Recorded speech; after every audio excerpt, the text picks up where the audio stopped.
sa Dios. Kunya, dili po ta maguna-una dayon nga wala pa ko'y ang Lord di makasala kay ko daghan kay ko kita tanan makasala apa dumi. Romans chapter 10 verse 9 paingon sa 10. Atong hinumduman. Nakita mo to na ang Ginoo mao ang si Kristo na banhaw gikan sa patay, siya lang ang atong bugtong mangluluwas.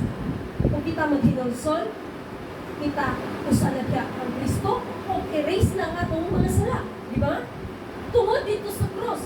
Apan kung dili ta maghinolsol, kami kita erase ang atong sala.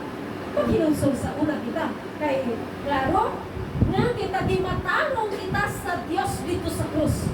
Roma chapter 10 verse 9 paingon sa 10. Gimatarong meaning bisag makasasala kita, gitarong kita niya. Mo nang ingon na ita, wala ikaw naluwas tungod sa imong mga binuhatan, kundi naluwas ikaw tungod sa dugo ni Kristo. Tungod sa iyang mercy, tungod sa iyang kaluoy. Nganong ingon diya, tungod kay dito sa Romans chapter 10 verse 9 paingon sa 10 is gimatarong ka na ni Kristo.